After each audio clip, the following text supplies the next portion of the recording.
Alors, shalom, frères et sœurs en Yasha, c'est encore Al-Janim. Juste une petite vidéo pour, euh, pour répondre à une vidéo que j'ai vue de Georges Nama. Il a pas cité les noms, il a même pas cité le pseudo. Mais moi, je cite son nom parce que, bon, il faut être tout à fait honnête dans ce qu'on dit. Alors, visiblement, il nous a traités parce que, en fait, il a confondu plusieurs choses. Pour quelqu'un qui visiblement, moi, je pensais qu'il était de bonne foi, mais je me pose la question, est-ce qu'il se prend pas pour un justicier, en fait? Donc, il confond euh, reprocher quelque chose à quelqu'un et accusation. Il confond juger quelqu'un et condamner quelqu'un. Alors, je vais prendre quelques petits passages et je vais éviter, si le Tout-Puissant le permet, de tomber dans un travers qui est très dénominationnel. Alors, il y a des gens qui se targuent de ne pas être dénominationnels parce que ils ont pas la forme d'un dénominationnel. Mais dans le fond, ils le sont. Ils ont leur propre dogme, ils ont leur propre vision des choses et vous pouvez même pas leur reprocher quelque chose. Parce que si vous le reprochez quelque chose, c'est comme si vous l'accusez. Alors que le Christ, c'est pas qu'il refusait qu'on lui reproche quelque chose.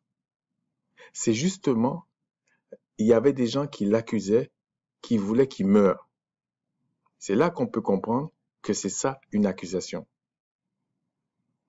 Parce que quand tu accuses quelqu'un de vol, par exemple, c'est que tu veux le nuire. Mais tu peux très bien reprocher quelque chose à quelqu'un en fonction de ce qu'il a dit. Donc, le frère, par exemple, Allegra et d'autres, hein, dont moi aussi, nous lui avons reproché à ce Georges Nama de prétendre que les écrits ont dit quelque chose qu'ils n'ont pas dit. Et on parlait d'un problème bien précis qui est la loi alimentaire. Et il fait quelque chose que je disais que je connaissais quelqu'un qui disait souvent ça. Il disait éviter de prendre un texte comme prétexte pour ne pas créer une secte. Mais secte, c'est dans le sens négatif du terme. Et c'est exactement ce que fait Georges Nama.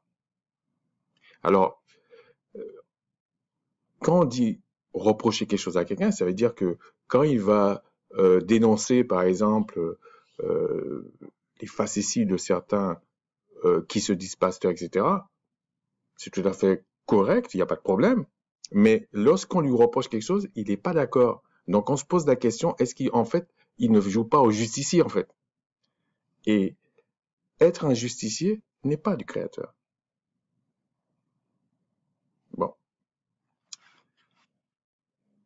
Il dit, il dit, bon, je vais arrêter le cell phone, là. Ok. Donc il dit, il a pris à un moment donné Colossiens, bon, je vais pas tout prendre ce qu'il a pris, mais on va aller après dans Romains 14, parce que je vais vous montrer, est-ce que ce qu'il a dit, c'est ce que disent les écrits? Il dit aussi quelque chose, il dit, c'est même pas d'aller voir leurs vidéos, c'est pour ça que même dans les titres, je mets pas Georges Nama, je n'ai absolument rien à foutre de ça, quoi. Mais il y a un frère qui lui a reproché quelque chose et qui lui a même posé des questions. Bon.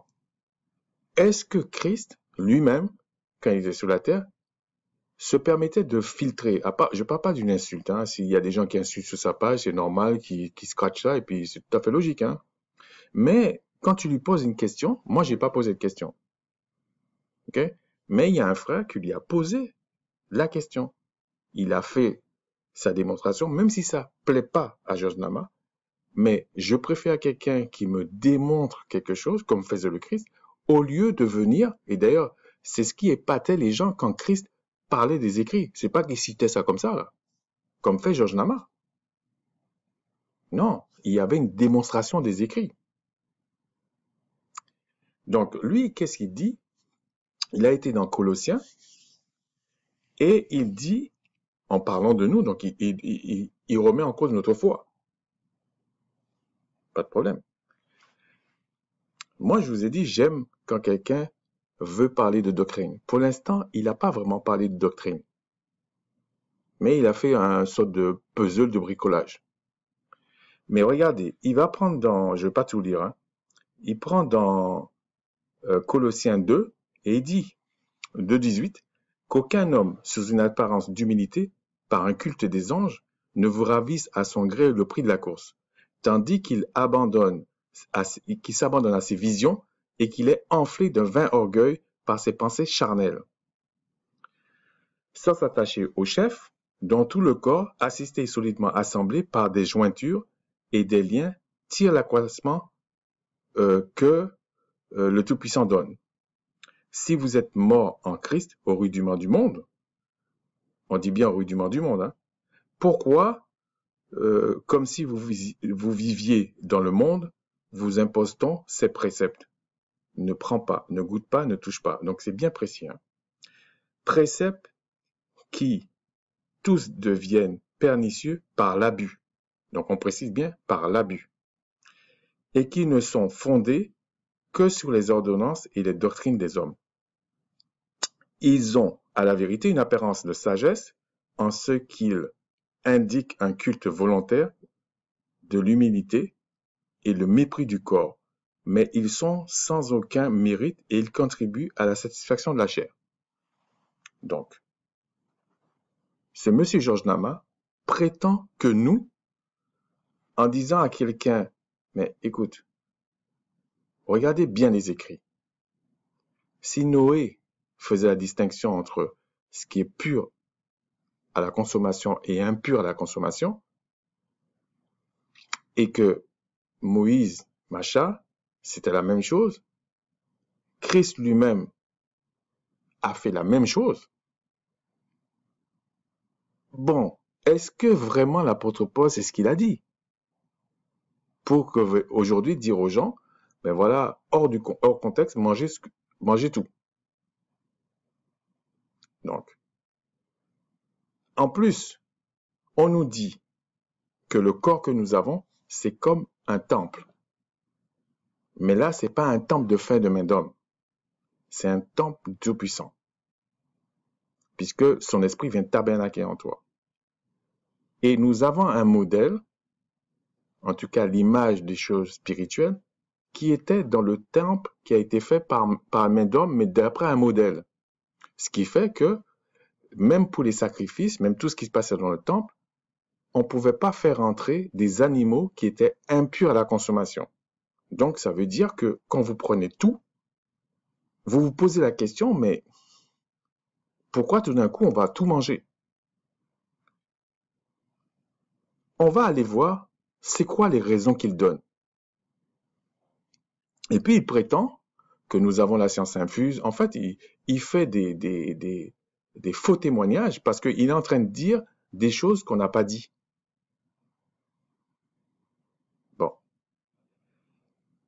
Bon, j'ai l'habitude avec des gens comme ça, hein, donc c'est un peu dommage, voilà. Mais quand vous regardez, on va pas étudier ce Colossien parce que on parle de l'abus. Et puis il dit qu'en fait, que nous avons un culte des anges, évidemment déchus, etc., etc. Mais Christ, quand il n'a pas été content, c'est parce que on a remis en cause sa foi. On n'a pas remis. Tout le monde pouvait lui parler. Donc,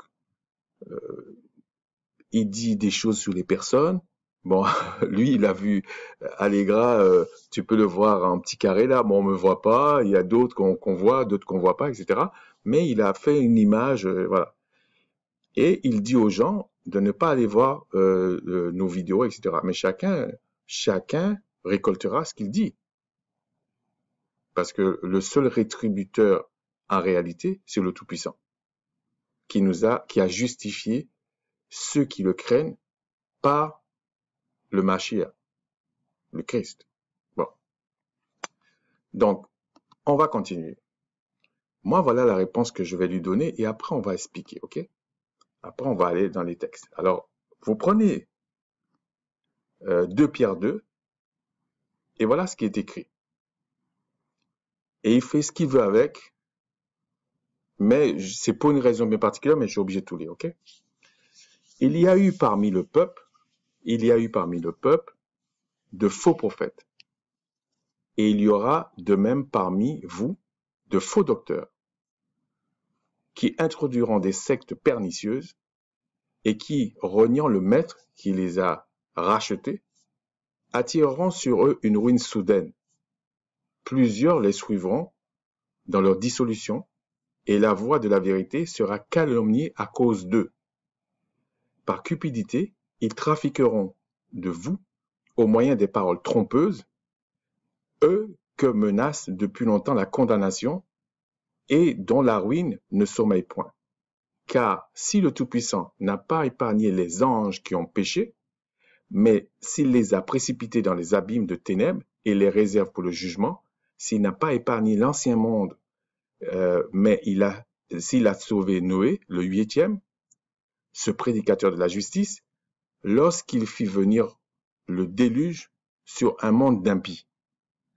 S'il a condamné à la destruction et réduit en cendres les villes de Sodome et Gomorrhe, les donnant comme exemple aux impies à venir, et s'il a délivré le juste Lot, profondément attristé de la conduite de ces hommes, sans frein dans leur dissolution, car ce juste qui habitait au milieu d'eux tourmentait journellement son âme à cause de ce qu'il voyait et entendait de leurs œuvres criminelles. Le Seigneur sait délivrer dans l'épreuve les hommes pieux et réserver les injustes pour être punis au jour du jugement. Ceux surtout qui vont après la chair dans un désir d'impureté et qui méprisent l'autorité. Audacieux et arrogants, ils ne craignent pas d'injurier les gloires, tandis que les anges supérieurs en force et en puissance ne portent pas contre elles de jugement injurieux devant le Seigneur. Mais eux, semblables à des brutes qui s'abandonnent à leur penchant naturel et qui sont nés pour être prises et détruites, ils parlent d'une manière injurieuse de ce qu'ils ignorent. Ils périront par leur propre corruption, recevant ainsi le salaire de leur iniquité. Ils trouvent leur délice à se livrer au plaisir en plein jour, hommes tarés et souriers.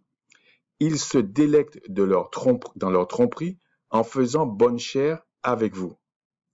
Ils ont les yeux pleins d'adultère et insatiables de péché. Ils amorcent les âmes mal affermies. Ils ont le cœur exercé à la cupidité. Ce sont des enfants de malédiction. Après avoir quitté le droit chemin, ils se sont égarés en suivant la voie de Balaam, fils de Bosor, qui aimait le salaire d'iniquité. Mais qui fut repris par sa transgression, une ânesse muette, faisant entendre d'une voix d'homme, arrêta la démence du prophète. Ces gens-là sont des fontaines sans eau, des nuées que chasse un tourbillon, l'obscurité des ténèbres leur est réservée. Avec des discours enflés de vanité, ils amorcent par les convoitises de la chair, par des dissolutions, ceux qui viennent à peine d'échapper aux hommes qui vivent dans l'égarement. Ils leur promettent la liberté quand ils sont eux-mêmes esclaves de la corruption, car chacun est esclave de ce qui a triomphé de lui. En effet, là je vais descendre un peu là. En effet, si après avoir s'être retiré des suyaux du monde, par la connaissance du Seigneur et du Sauveur Christ, ils s'y engagent de nouveau et sont vaincus, leur dernière condition est pire que la première, car mieux valait pour eux de n'avoir pas connu la voie de la justice que de se détourner après l'avoir connu du saint commandement qui leur avait été donné. Il leur est arrivé ce qu'avait dit un proverbe vrai, le chien s'est retourné à ce qu'il avait vomi, et la truie lavée s'est vautrée dans le bourbier. Mais ce qui m'intéresse, parce qu'il a prétendu que, en gros, que nous on suit des doctrines d'anges déchus. Mais voilà ce que disent les écrits. Qu'il y a des anges, qu'il y a des personnes euh, qui se croient plus meilleurs qu'un autre et qui vont injurier les gloires. C'est-à-dire qu'ils allaient injurier les anges déchus. Okay? Donc, et on explique à ces personnes-là, mais les anges qui sont supérieurs en gloire, même quand c'était des anges saints, ils allaient dire à Satan que le Créateur te réprime, Satan. Ils ne faisaient pas, d'ailleurs, quand vous voyez le Christ, la manière qu'il chassait les démons et toutes choses comme ça, il n'était pas arrogant. Il n'était pas prétentieux. Il n'y a qu'à un moment donné que Christ n'était pas content parce qu'il a dit, attention, vous êtes en train de blasphémer contre le Saint-Esprit. Mais c'est pas qu'il était contre le fait qu'on lui reproche quelque chose. Et si tu es convaincu et que tu peux démontrer ce que tu es en train de dire, ben fais-le. Mais ne prétends pas que les gens t'accusent ou les gens vous accusent ou des trucs comme ça. Non. Personnellement, j'aime pas quand les gens insultent les gens et m'insultent. Je préfère qu'au lieu que la personne insulte, qu'il démontre ce qu'il est en train de dire. Voilà. Donc, maintenant, on va continuer.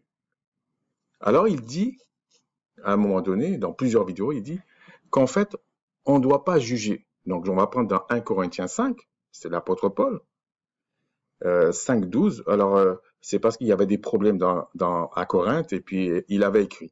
Donc, voilà ce qu'il dit. Qu'ai-je en effet à juger les gens du dehors? N'est-ce pas ceux du dedans que vous avez à juger? Pour ceux du dehors, le Tout-Puissant les juge, ôtez le méchant du milieu de vous.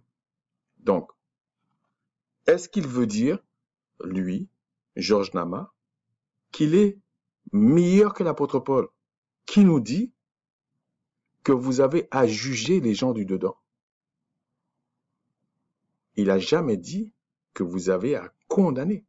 Et il dit même, est-ce que lui, il a à juger les gens du dehors? C'est pas son problème.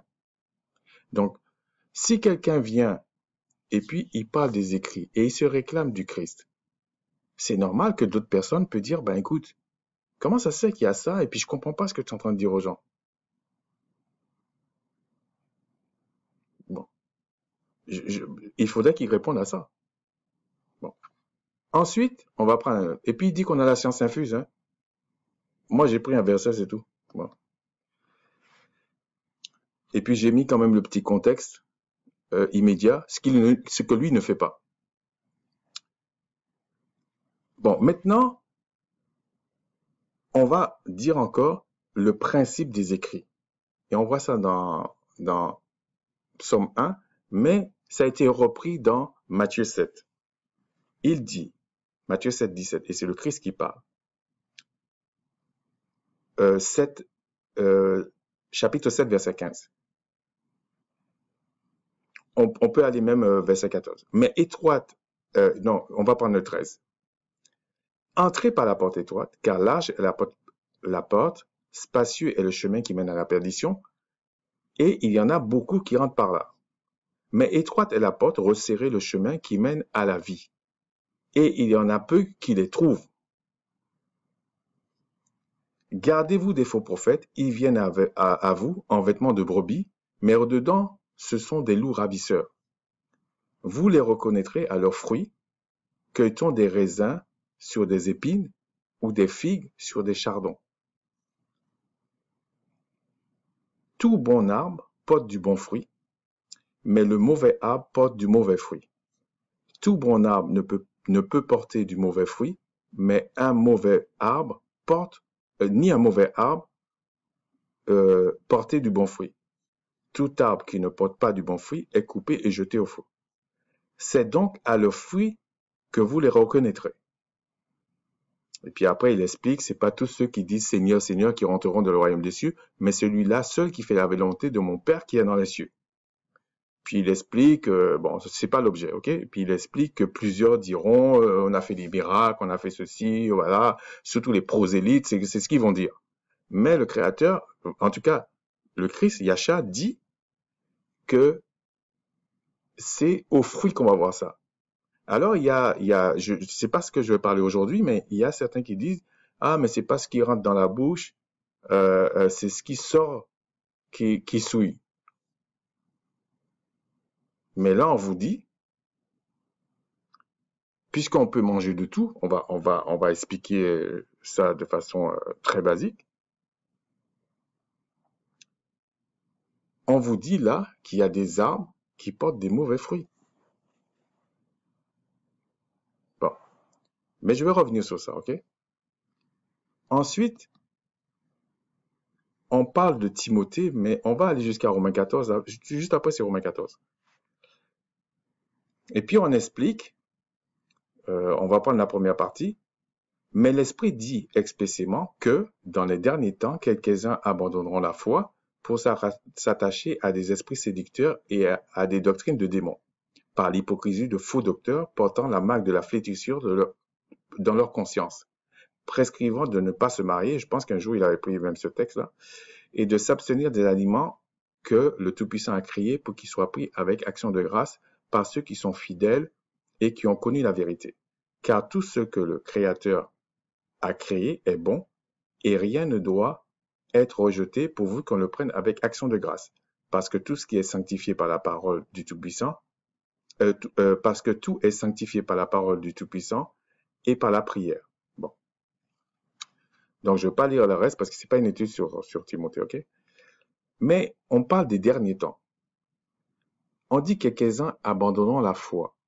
Si vous voulez comprendre ce que c'est la foi, réellement, et contrairement à ce qu'il raconte, par la grâce du Tout-Puissant, c'est nous qui disons ça, que la foi, c'est une science. La parole du Créateur, c'est une science. Le bien, c'est une science. De même que le mal, c'est une science. Et pour acquérir cette science, il faut non seulement la grâce du Créateur, mais il faut qu'il vous permette de méditer sa parole. Parce que les gens pensent que méditer la parole, de demander au Créateur de nous expliquer les choses et tout ça, que c'était réservé à ce qu'ils appellent l'ancienne alliance. Là, maintenant, nouvelle alliance, oh là là, tu es là et puis ça tombe comme ça. Pour le coup, ça, c'est diabolique. Et ils vous font croire, en même temps, que là, on vous dit que tout ce que le Créateur a créé est bon. Mais quand vous les entendez parler, c'est comme s'ils vous font croire que la chair est mauvaise. La chair n'est pas mauvaise. C'est pas la chair qui est mauvaise. C'est ce que le diable vous pousse à faire. C'est-à-dire, c'est les fruits qui sont mauvais. Et quand vous demeurez dans les fruits mauvais, alors on peut dire que ce qu'il y a dans ton cœur est mauvais. C'est pour ça qu'il dit, en fait, c'est pas ce qui rentre en toi, mais c'est pas l'objet, ok? Mais c'est ce qui sort de toi, qui sort de ta bouche, sachant que ta langue, c'est comme un gouvernail. Mais je regrette, même sur le plan humain, tu manges des excréments, ça te souille.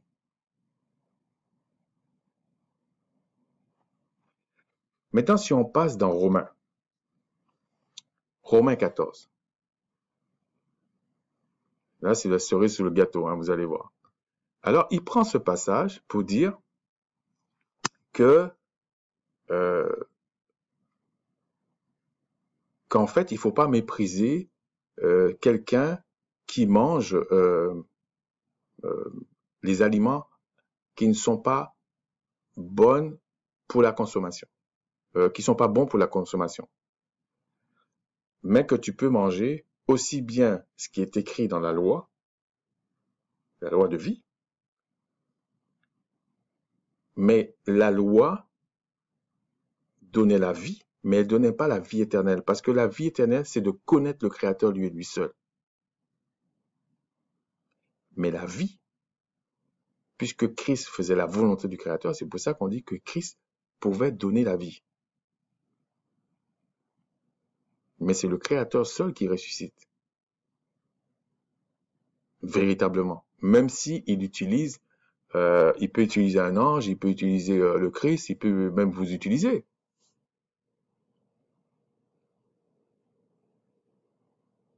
D'ailleurs, c'est pour ça qu'il a ressuscité le Christ. C'est pour vous montrer que c'est lui la justice. Et comme Christ a obéi à sa volonté jusqu'à la mort, il ne pouvait pas rester dans la mort. Mais c'est pas de lui-même qu'il a décidé de sortir là, voilà, c'est moi, c'est comme si un jeu. Non, c'était réel. Et donc, il fait croire ça. Et il dit, comme vous avez vu dans Timothée, il dit que tout le Créateur est bon et tout ça, mais en fait, il prend en avant du contexte. Effectivement, tout ce que le Créateur a créé est bon. Et même Christ dit à un moment donné que seul le Créateur est bon. Donc, aussi bien, on va parler comme ça, les animaux, tous les animaux que le Créateur a créés, c'était des bonnes choses. Mais il les a créés pour une raison bien particulière. De même qu'il a créé l'homme pour quelque chose, la femme pour quelque chose. Il a créé la terre pour quelque chose, les cieux pour quelque chose, les anges pour quelque chose. Donc tout ce qu'il a créé est bon. Mais quand il va dire les anges déchus, c'est mauvais parce qu'ils ont fait telle chose. Et là, il va vous dire, si vous détournez la chose de ce qu'il a créé, c'est mauvais. Mais tout ce qu'il a créé est bon. Par exemple, les animaux qui sont pas bons pour la consommation, c'est pas que l'animal que le créateur a créé une mauvaise chose, non. C'est bon ce qu'il a créé. Mais il vous dit que c'est pas bon pour manger, parce que c'est fait pour autre chose. Et mangez plutôt ça. Alors, il prend l'exemple de Christ qui a mangé le poisson. Il y en a d'autres qui ont mangé des anges qui sont venus et qui a mangé un veau. Mais le veau et le poisson, je vous dis que comme c'était les apôtres qui avaient pêché le poisson à un moment donné, qui avaient fait d'autres choses, et les anges qui étaient venus pour manger le veau, c'était des animaux purs à la consommation. Donc il ajoute rien au schmilblick, comme on dit. Il ajoute rien au problème. Il n'est pas en train de me démontrer qu'il faut manger des animaux impurs à la consommation. Donc, en plus, il dit, bon là on dit, dans ce passage, c'est là que je voulais en venir, il dit que, bon, je ne sais pas combien je suis là, ok, il dit que faites accueil à celui qui est faible dans la foi et ne discutez pas des opinions. Mais, si vous voulez, il donne des explications sans jamais mettre le contexte. Et le problème, c'est que c'est ça qui est dénominationnel.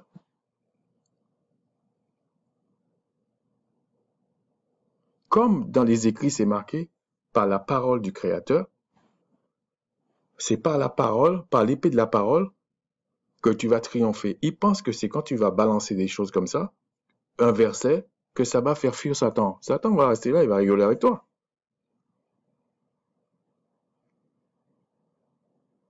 Parce que c'est le Créateur qui atteste ce que tu es en train de dire.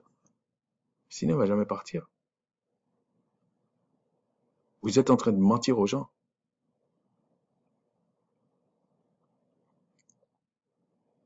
Mais comme j'ai toujours promis, un jour je vais parler des rudiments, comme j'ai toujours dit, des vrais miracles et des vrais faux miracles. Je ne parle pas des impostures, ça c'est réglé, mais des vraies choses qui vont se passer et c'est faux. C'est bien pour ça qu'on dit qu'à un moment donné, s'il était possible, qu'on allait même séduire les élus. Donc, il dit faites accueil à celui qui est, c'est toujours l'apôtre Paul, aux Romains. Et à chaque fois que l'apôtre Paul a écrit, il n'a pas écrit à des gens du monde, comme on dit. C'était toujours des Israélites plus ou moins convertis, plus ou moins connaisseurs, mais ils avaient une base culturelle qu'ils connaissaient. Donc, ils ne parlaient pas à des gens qui sortaient de n'importe où. Là. Faites accueil à celui qui est faible dans la foi. Et ne discutez pas de ses opinions. Et ensuite, il explique maintenant. Tel quoi pouvoir manger de tout, tel autre qui est faible ne mange que des légumes. Donc, on comprend qu'il y a quelque chose, si vous voulez, il y a un ensemble, et là-dedans, il y a des légumes et autre chose. Pardon, autre chose. Mais, il y en a certains qui disent, ah, moi, je préfère manger les légumes. Mais, quand on étudie les écrits, il y a un exemple criant qui est celui de Daniel. Daniel se méfiait de certaines choses. Il craignait le Créateur. Il a dit, non, moi, je préfère manger les légumes. Mais par rapport à quoi? C'est par rapport à la viande. Alors, pour Daniel, ça pouvait être des viandes étouffées, des viandes qui n'étaient pas propres à la consommation.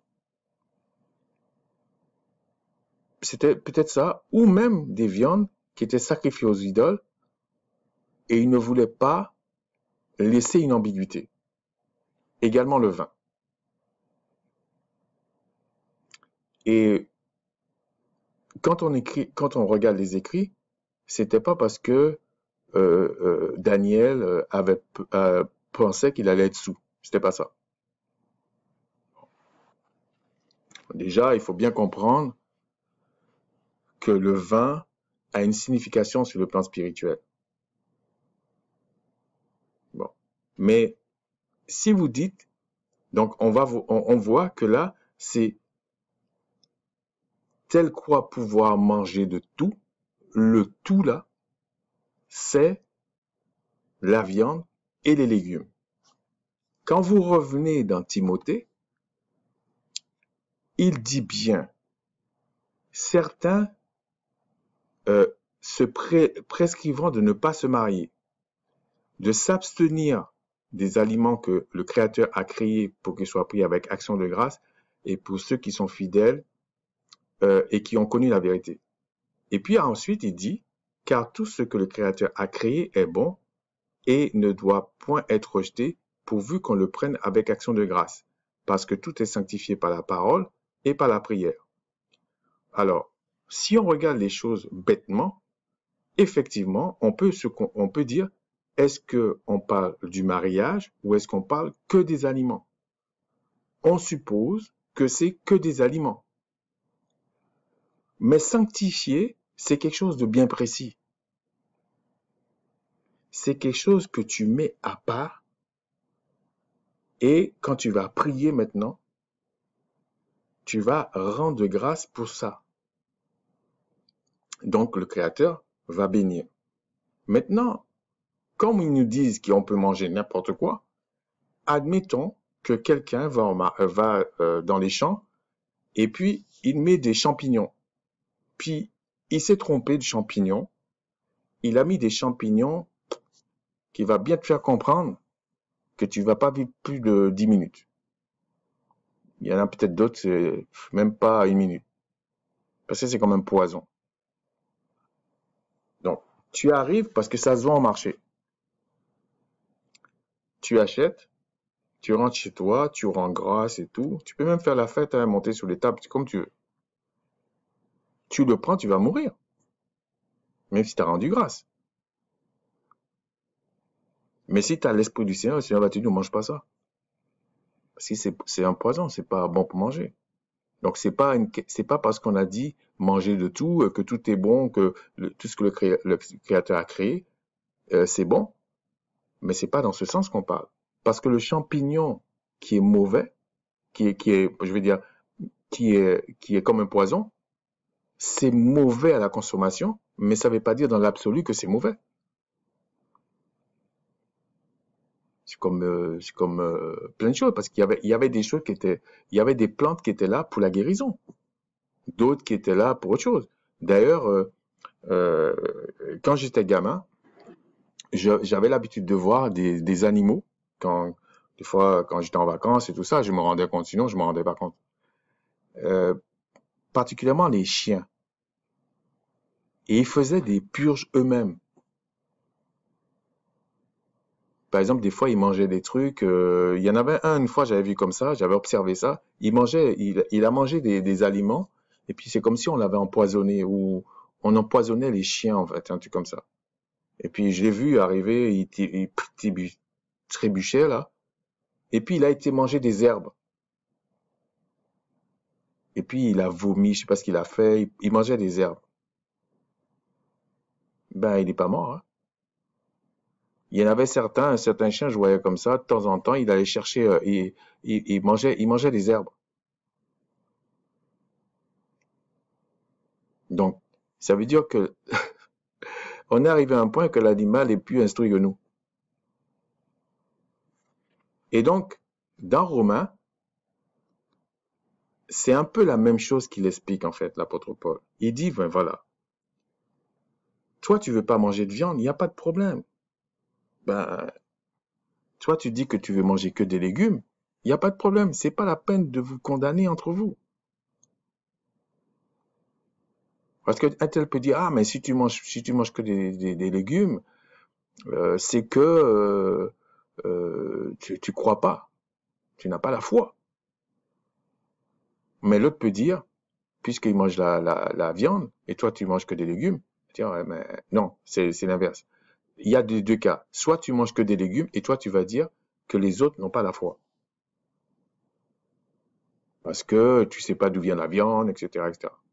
Pourtant, c'est des aliments purs à la consommation. Mais l'autre va te dire, mais écoute, j'ai pris un aliment pur à la consommation qui avait été créé justement pour manger.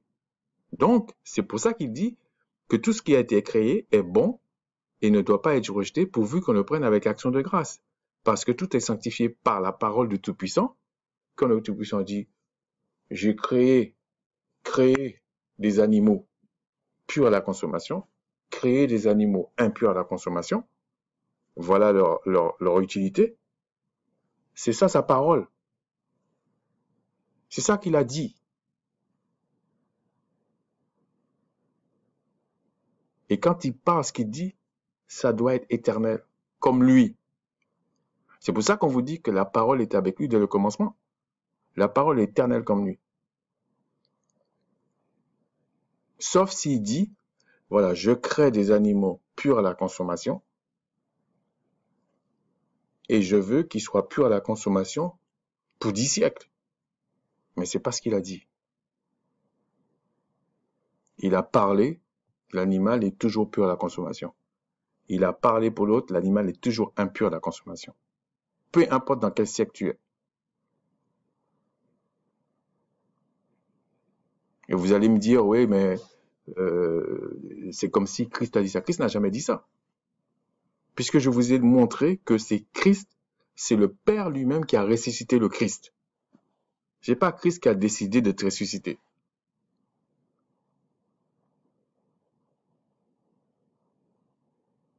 Donc, et Christ dit lui-même, le Père est plus grand que moi.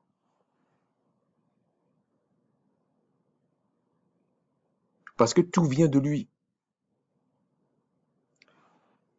Ensuite, il dit, il continue.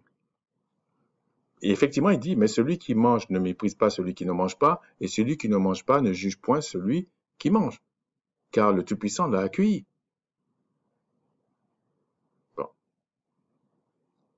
Et il dit, qui es-tu, toi qui juges un serviteur d'autrui? S'il se tient debout, ou s'il tombe, cela regarde son maître. Mais il se tiendra debout, car le Seigneur a le pouvoir de l'affermir.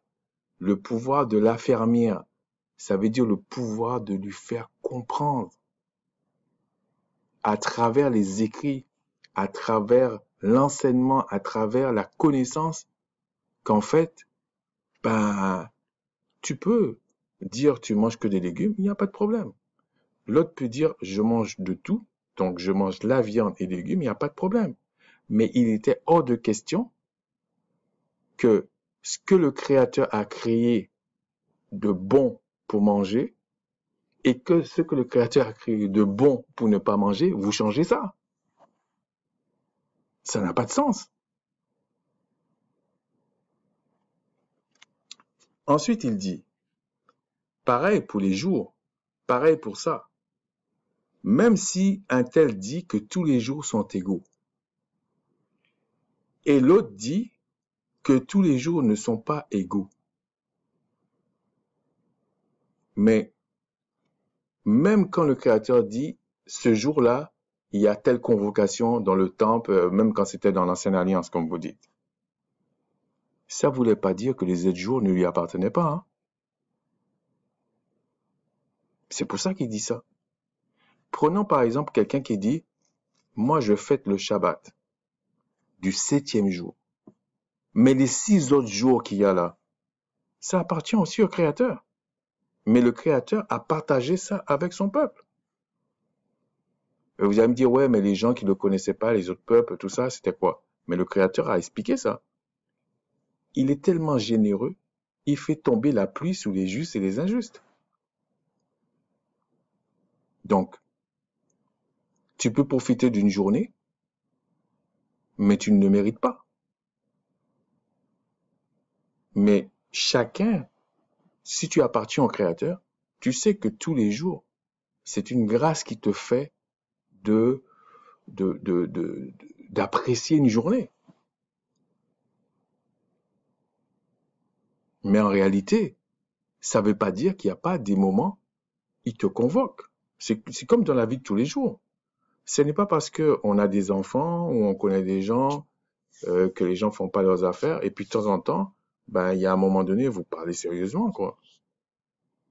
Il y a même dans des familles, on vous dit, il y a des jours, des réunions de famille. Je connaissais une famille comme ça, ils avaient plusieurs maisons, et puis ils étaient chacun chez eux, et puis il y avait une maison des parents.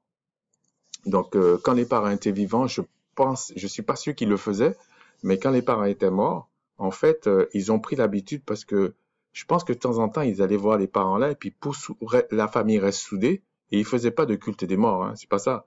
Mais ils avaient dit que personne hérite cette maison-là, on la vend pas, et que régulièrement, peut-être, je sais pas, c'est pas une fois par mois ou tous les 2 mois, je sais pas, toute la famille se réunissait parce que je pense qu'ils étaient au moins 5 sur place, et puis pendant les vacances, il y avait au moins 9 frères et sœurs. C'était vraiment une très grande famille. Et eux, ben, à ces moments-là, ils se réunissaient et puis ils se parlaient, c'est là, ils passaient un moment ensemble. Mais ce que je veux dire par là, ça veut pas dire que les autres jours, ils pensaient pas à leurs frères et sœurs, ils pensaient pas à ces choses-là. Et c'est pareil, quand on vous dit le 7e jour, c'est le Shabbat, ça veut pas dire que les 6 autres jours, tu dois pas penser au Créateur. Hein. Mais il a simplement donné un jour de convocation pour essayer de tirer le bilan de la semaine, des 6 jours de travail que tu avais fait. Enfin, si on prend l'Ancienne Alliance, les 6 jours que tu avais fait, s'il avait quelque chose à te reprocher, il te reprochait. C'est pour ça qu'ils amenaient certains animaux en sacrifice, etc.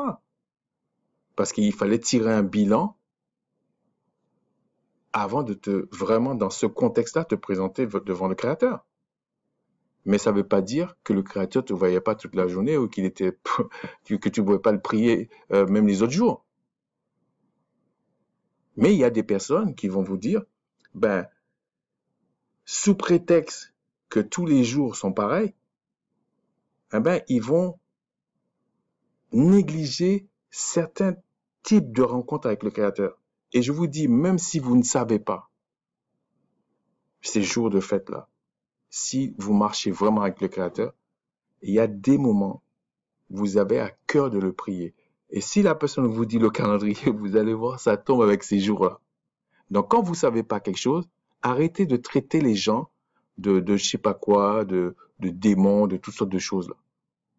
Et je vous ai dit, même les gloires, même les anges qui sont supérieurs en gloire, n'allez pas vers même les gloires déchues, pour les insulter. Vous pouvez lire ça, hein, je vous l'ai lu. Ensuite, il dit, euh, je voulais prendre une autre partie. Mais il dit ensuite à la fin, bon, je vais pas tout lire, ne jugeons donc plus les uns les autres, c'est-à-dire que tu vas pas passer ton temps à reprocher à ton frère des choses qui n'en valent même pas la peine. Mais tu peux lui poser des questions. Tu peux poser une question à ton frère, à ta sœur ou à quelqu'un.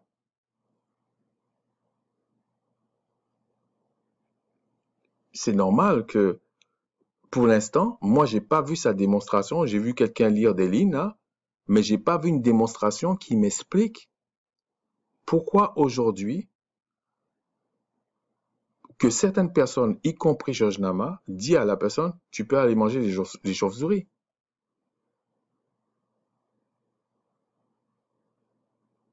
Tu peux aller manger, je sais pas moi, euh, j'en sais rien moi, qu'est-ce que je peux imaginer? Bon, il avait dit des cafards, des choses comme ça, mais on peut dire des souris, des rats d'égout, puisque par la prière, tout devient pur.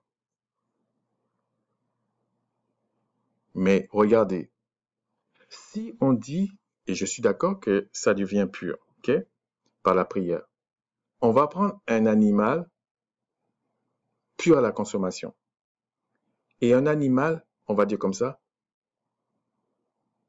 pur à la non-consommation. Quand on va prier, l'animal va retrouver son état que le Créateur a dit. Donc, même si on essaie de dire quoi que ce soit, quand tu vas prier, l'animal va devenir pur à la consommation comme le Créateur avait dit au départ. Quand tu vas prier pour un animal impur à la consommation, il va redevenir impur à la consommation, pour expliquer. Il va revenir à ce que le Créateur a dit. C'est exactement comme nous. Si le Créateur nous sanctifie et nous permet de communier avec lui, c'est pour nous rétablir dans la position qu'on devrait être et qu'on est déchu à cause du péché. Nous suivons une loi qui est la loi du péché parce que c'est plus l'esprit du Créateur qui nous guide. C'est l'esprit du diable. Et les choses de la chair sont inimitiés contre le Créateur. Mais comment vous allez savoir l'état du cœur de quelqu'un si vous ne voyez pas les fruits? Et je peux vous dire, il y a des personnes qui font semblant d'aimer les autres, c'est toute une hypocrisie. Mais en réalité, les écrits montrent bien, parce que Christ disait, il y a des hypocrites, etc., etc. Donc, en fait, c'est pas tout le monde qui agit selon son cœur. Il y a des gens qui trafiquent les trucs. Donc, soyons pas si naïfs. Donc, pourquoi j'ai fait ça, et puis j'arrête sur ça? Pourquoi j'ai fait cette vidéo-là? Bon, je le rappelle, hein, c'est parce que j'ai vu une vidéo, là, et j'ai trouvé que c'est pas normal, peu importe la personne, qui confond juger et condamner, reprocher et accuser. Et je vous ai montré que même l'apôtre Paul dit, pourquoi il va juger quelqu'un du dehors? Quelqu'un qui ne lui parle même pas du Christ, qui prétend même pas être du Christ, pourquoi on va même lui demander pour les aliments purs, impurs, telle chose des écrits? Mais non, on va demander ça à quelqu'un qui, peut-être qu'il est prosélyte, c'est tout, hein, mais qui apparemment veut parler des écrits, veut expliquer des choses, et c'est normal que certains vont aller poser des questions. Pourquoi il y a tout le fondement des écrits, il y a bien des aliments purs et des aliments impurs à la consommation. Et en fait, il prend ce texte-là pour dire quoi pouvoir manger de tout, tel autre qui est faible ne mange que des légumes, pour dire que le tout qui est là, il parle des aliments impurs à la consommation. C'est faux. Il parle de viande pure à la consommation et des légumes. Et il parle même des légumes purs à la consommation. Tu peux pas manger n'importe quoi même là-bas. Donc il faut pas raconter n'importe quoi. Et puis après, comme la foi c'est une science, chacun fait ce qu'il veut. Tant pis.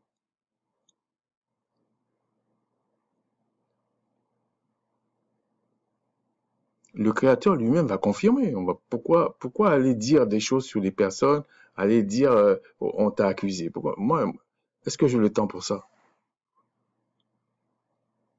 Une des choses que le frère Allegra a dit, et moi je savais pas parce que j'écris même pas sur sa page, sa chaîne, que il enlève les commentaires quand ça va pas dans son sens. Moi je vous dis franchement, si la personne vient sur ma page pour insulter, même si c'est pas moi, j'enlève. C'est normal. Mais si la personne me pose une question et tout, souvent je réponds en fait. Souvent. Des fois je réponds à travers une vidéo. Des fois je réponds tout de suite. Puis je pense que les autres font pareil. Donc je vois pas le mal qu'il y a quand tu veux simplement euh, demander quelque chose à quelqu'un. Alors c'est vrai qu'il a fait des vidéos sur ça, mais ce que je lui reproche, vous savez, c'est comme si un, il y a quelqu'un qu'on doit défendre ou quelqu'un et tout ça, et puis la personne est avocat. C'est pas anodin que je pense cet exemple, hein. Georges Nama va comprendre. La personne est avocat.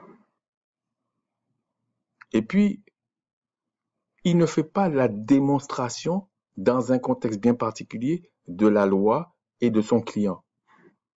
Il vient, il cite des trucs.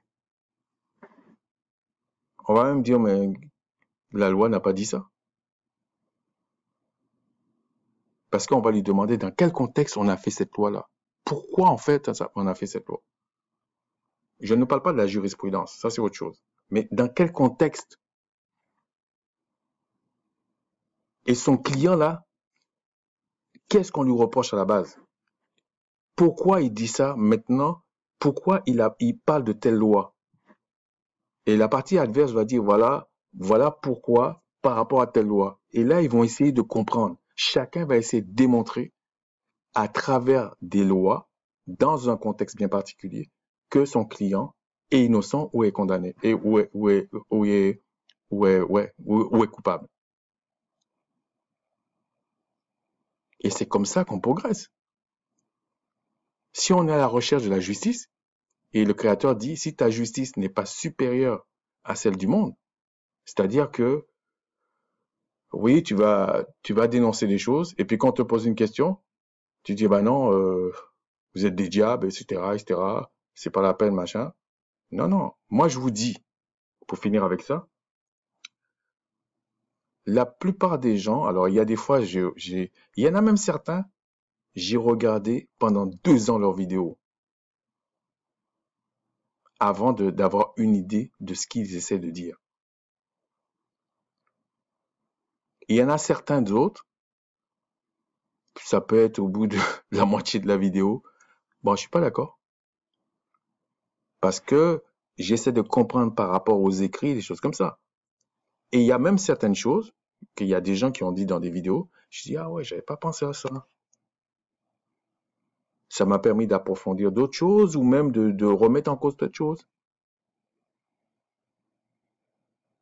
Parce que je vois pas où est le problème là-dedans. Toi-même, Georges Nama, tu as dit que pendant 24 ans, tu étais dans une tombe. Mais par rapport à quoi tu es sorti? C'est que tu as pensé que certaines choses qui a été écrit, tu as compris certaines choses. Peut-être après, tu as été demandé au créateur. Bon, je spécule. Et puis, à ce moment-là, tu as eu la conviction, effectivement, il faut que tu t'en ailles. Et en plus, il fallait bien qu'à un moment donné, si c'est le créateur, qui te délivre pour que tu sortes.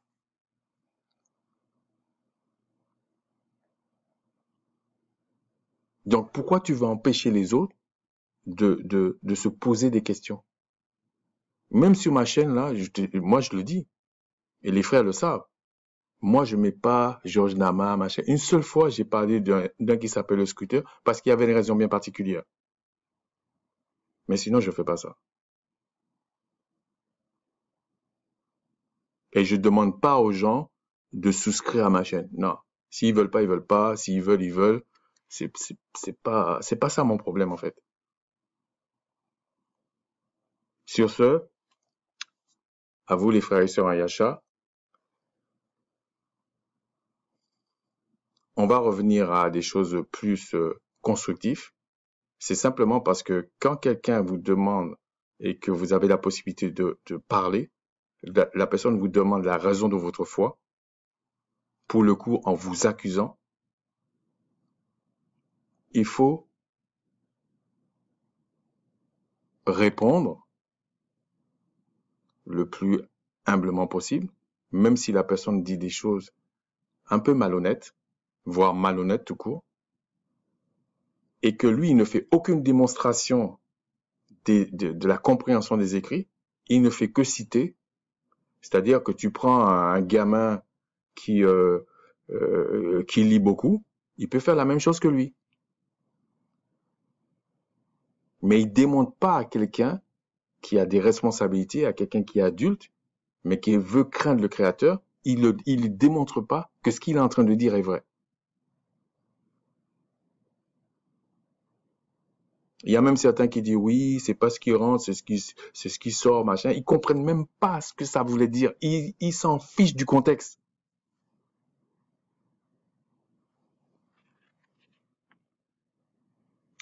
Donc sur ce, j'espère que le Père Tout-Puissant s'est glorifié. Approfondissez les choses. Parce que, vous savez, marcher avec le Créateur, c'est un marathon. Et comme c'est pour monter sur une montagne, c'est lui qui vous fait monter sur la montagne. Mais il y en a d'autres, ils veulent passer, je sais pas par quel chemin. Et puis, ils vont même dire, bon, il y en a qui osent pas dire, mais il y en a même qui osent dire, oui, mais c'est le Christ qui m'a dit ça. Mais le Christ peut pas se tirer une balle dans le pied, c'est ridicule. N'oubliez pas que le Christ, il a fallu que le Père lui-même, le Tout-Puissant, le ressuscite des morts. À cause de sa justice, hein. Donc, et le Christ a dit, il n'avait que pour nourriture que de faire la volonté de son Père, ce que son Père lui a dit. Et après, quand il allait dans les synagogues, il tournait la page et il dit, non, ce livre parle de moi, il rend témoignage de moi. Sur ce, shalom.